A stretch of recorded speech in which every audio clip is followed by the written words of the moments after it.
So, we're moving on to another Niv-Mizzet deck here. So, as I said before, this is a modular commander deck, so this video is going to cover a second half of a deck. The land and ramp we use for this deck is covered in the first video in this series, and we're going to cover a awkward but fun one here. We're going to cover the Eidolon Sisters. So, this deck is built around these 5 creatures, which you might find very weird because they're all monocolored. And they're 4 mana, 2/2s with an ability relevant to their colour. So you pay a mana and act and sack them and get an effect like gaining free mana or milling free cards.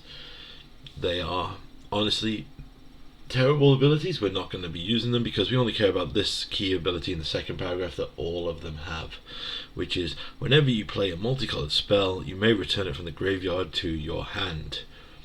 So we are going to basically get these in the graveyard, cast a multicolored spell, return them to our hand over and over again and abuse it. Now originally when I built this deck, I built it with the intention of negating card disadvantage from loot effects. However, this deck design has completely changed. So before we go anywhere, I'm going to cover some basic stuff here. We've got some general interaction cards. We have Fracture to destroy artifacts, enchantments, planeswalkers. We have a Bloom command, Fatal Grudge, Struggle to Survive. This is always so good because we could very easily go mega over on our graveyard. Deadly Brew as a edict effect. Putrefy to destroy enchantments and artifacts. Dovin's Veto to counter anything that scares us. Vanishing Verse to deal with any problematic permanents. And finally the Colossal Sky Turtle, a very good card that lets us channel it to return a card from graveyard to hand or bounce something that might scare us. It's also just a flying beater if we need it. Very good effects. Now, those are just the generic effects. So obviously many of these don't actually synergize with the sisters. I call them the sisters, but we'll call them the Eidolons for it here. So before we get to that, we'll cover the next section of this deck. Oh yes, we also have Metamorphose, which is just another effect for general advantage. Some of these cards can be exchanged. Next we have a few board wipes. So we have the Culling Ritual. I've said before, this gets better and better the more incidental token hate we get. The Time Wipe, very good board wipe in this deck because we probably draw it off a Niv-Mizzet, so we can bounce Niv-Mizzet to our hand and blow up the board. Ill-Timed Explosion here. So this is where I'm just going to quickly explain the effects of what this deck tries to do. So Ill-Timed Explosion lets us draw 2 cards and discard 2 cards and do X damage where X is the biggest thing. Now here's the main advantage of this. When we cast a spell, if we have 2 Eidolons in the graveyard, we will return those 2 to our hand. Then we will draw the 2 cards from the spell. So we're up to 4 cards, and then we have to discard 2 cards, so we can discard the 2 Eidolons, leaving us with the 2 new cards that we got. That's the effects that we try to negate in this instance. We can basically turn what essentially is card disadvantage into pure card advantage. Keeping that in mind, we'll move on to our next section, which is cards which will let us draw, discard, and other things like that. So for example, Blood Tithe Harvester makes us a blood token we can loot with. Sorcerer's Class on its ETB draws and discards 2. The card I can't remember its name of because I have the Japanese version here, that discard 2, draw 3. Then we have Faithful Mending, which is another Faithless Looting effect. Ancient Excavation draws cards equal to the number of cards in our hand. Nice interaction here is if there are Eidolon Sisters in the graveyard when you cast a spell, their triggers to return to your hand will resolve before this spell. So this basically reads, draw equal to the number of your cards in your hand plus however many Eidolons you've got in the graveyard. Grisly Salvage, we want to mill and get those girls in the graveyard as quickly as possible. Tainted Indulgence, it's another Faithless Looting effect, draw 2, discard 2. Channel Force, so this is quite interesting. When we cast a spell we have to discard. So if we can set up that we have the Eidolon Sisters in our hand, we can discard all the sisters as part of cost of casting the spell. But then when the spell goes on the stack to cast it, the sisters will trigger and come back to our hand, helping us negate some of the disadvantage of discarding cards for effect here. Heartwarming Redemption. Again, we draw equal to the number of cards in our hand plus 1, so it's basically the same effect there. The Eidolon Sisters will return to our hand and let us draw more cards because we throw them away again. We have the Izzet Charm. Again, draw, discard, effects like that. Dahalia's Ploy, jumpstart ability, so discarding an Eidolon to cast it is really fun. Steam Augury. This lets us mill cards into our graveyard or get them into hand as required. So that's the card effects that we want to draw and find our graveyard effects. So these help us basically dig till we hit the sisters, then negate the disadvantage and keep going. But with that in effect, we do have a few other effects. We have some tutors. We have Jared's Orders, which lets us draw, put one card into our hand and one creature card into the graveyard. So easily resolve how we do that. We have Signal the Clans. It lets us choose 3 random creatures and we get one of them randomly into our hand. Instant Speed Tutor, very good to be looked into. Bring to Light, a converged spell that lets us tutor for an instant sorcery or creature with mana value 5 or less, based on the colours we've put into it. Sterling Grove, this is a tutor that lets us put an enchantment on top of our deck. It's quite relevant, so we'll explain more in the next section. So, those are our tutors. Then we have our buyback spells. We have Reborn Hope and Treasured Find.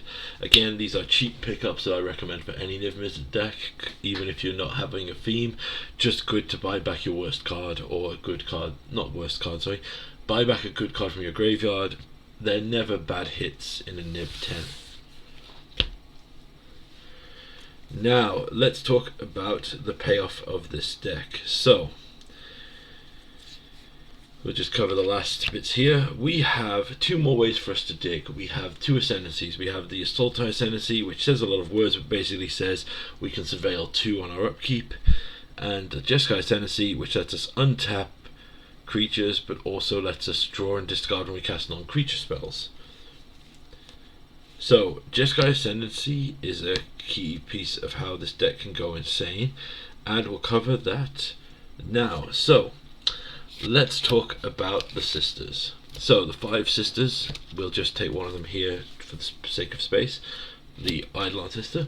We want to get these in the graveyard and get them to return to our hand as much as possible. So how do we facilitate that? Well, we have 2 big payoff creatures. We have Lotleth Troll and the Psychic Frog.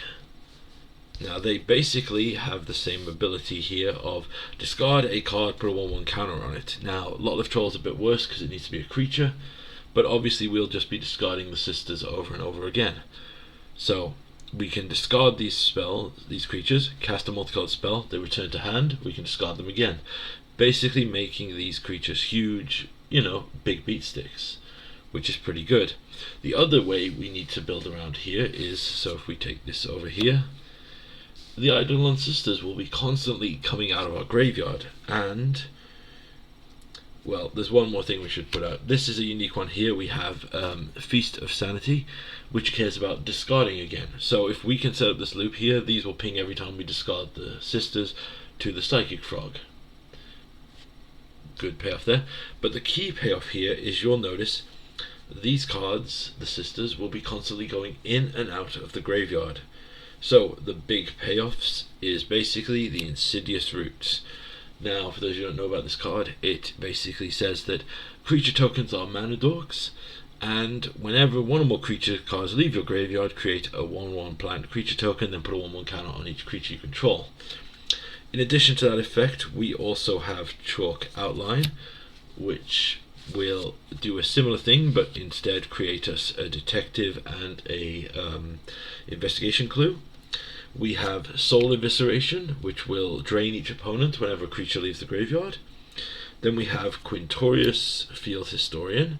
He cares about creatures leaving the graveyard to make us spirits. And finally, the Desecrated Tomb, which will let us create 1/1 bats every time a creature leaves our graveyard. So, with these 3 piles here, you can see the synergies. We discard all the sisters to an effect like Psychic Frog. We then cast a multicolored spell. The sisters return to our hand. The key thing is here, all of these cards say 1 or more.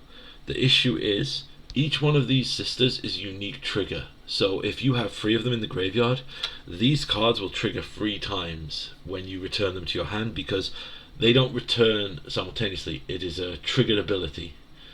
So it will go on the stack with 3 different iterations of the sisters leaving the graveyard, making these cards extremely powerful.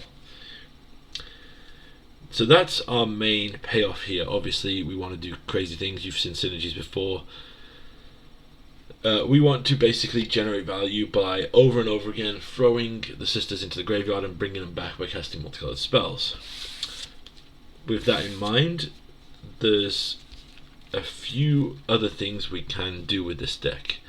So one thing to note here, just as a backup, we have the Micro Tyrant, which lets us make saplings for each time we descended. Now this says whenever a permanent card is put in your graveyard from anywhere. So each time you've discarded the sisters this turn and then got them back to your hand, and discarded them again. For example, if we were to discard the Eidolon, this Eidolon, cast the spell, return it to hand, then discard it again, that's descending 2 times. It's the same card, but it's had multiple issues of going to the graveyard. So you have to track that, but it can get very big very quickly and do some crazy stuff. Now, with that in mind, we do have one more interaction here. We obviously run Fires of Yavimaya and Tiamat the Murder King for his ability to sack a creature, return it from the graveyard to hand.